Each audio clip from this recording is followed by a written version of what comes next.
السلام على عباده الذين اصطفى أما بعد فأعوذ بالله من الشيطان الرجيم بسم الله الرحمن الرحيم.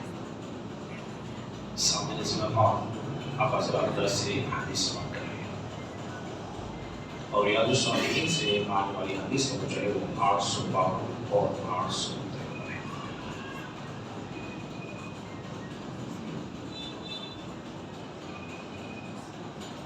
سیدنا ابو ذر رضی اللہ عنہ سے ہے کہ رسول اللہ صلی اللہ علیہ وسلم نے ارشاد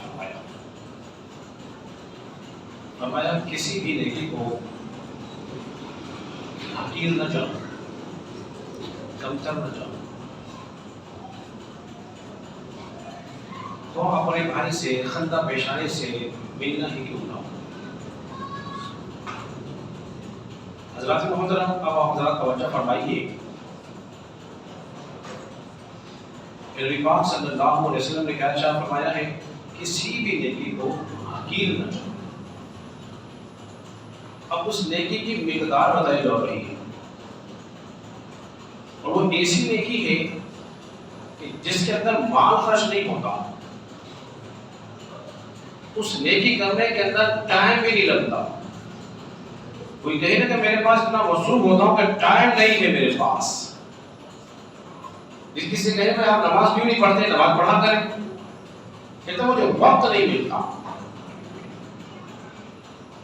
یہی کہتے ہیں وقت نہیں ملتا. حیرت کی بات یہ ہے کہ ہر چیز کے لیے تو وقت نکالا مگر نماز کے لیے وقت نہیں نکالا.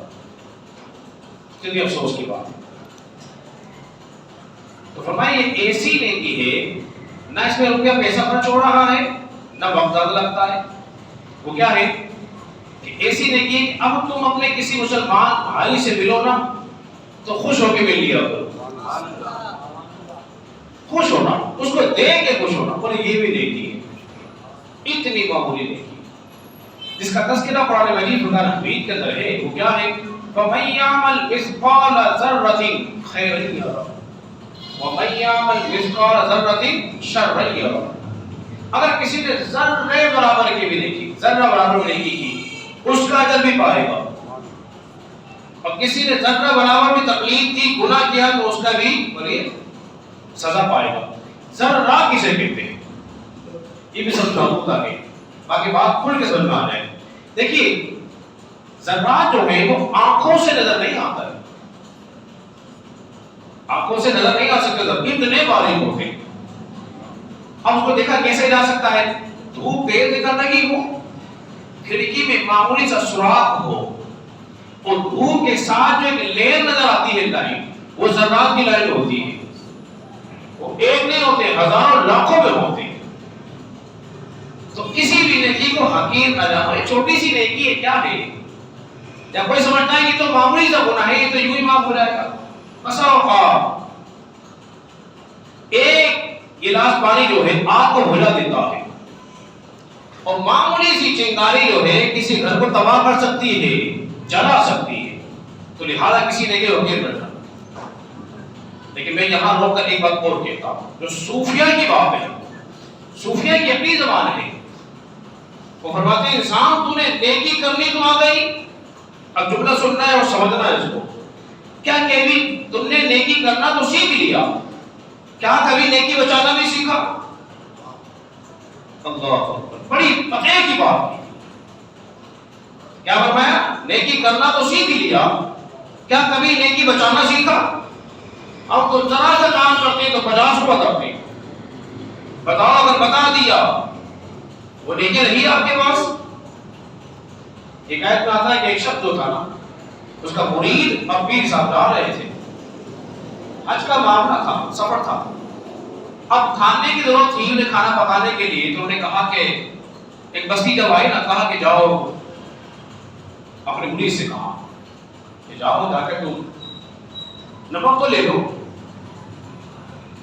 تاکہ کھانا بنانے میں ہمارے استعمال ہوگا. اب نمک آپ کو معلوم ہے کہ بہت ہی کم استعمال ہوتا ہے کھانے کے اندر اور انتہائی کم قیمت ہوتا ہے.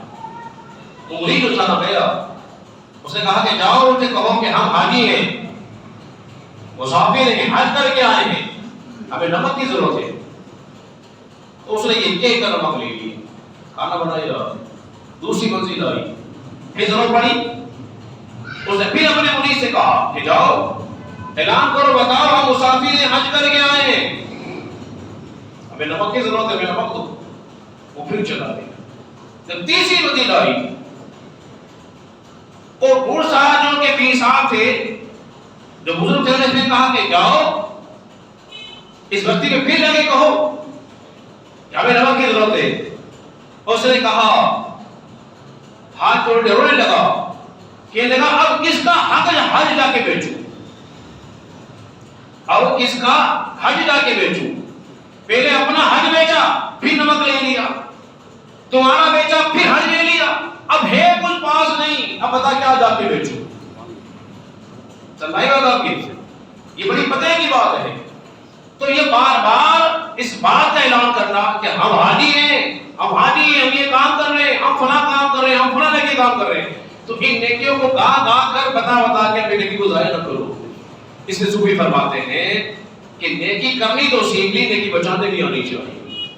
اللہ رب العزت کی بارگاہ میں دعا کریں کہ خالق کائنات ہم سب کو سمجھنے اور عمل پیرا ہونے کی توفیق عطا فرمائے۔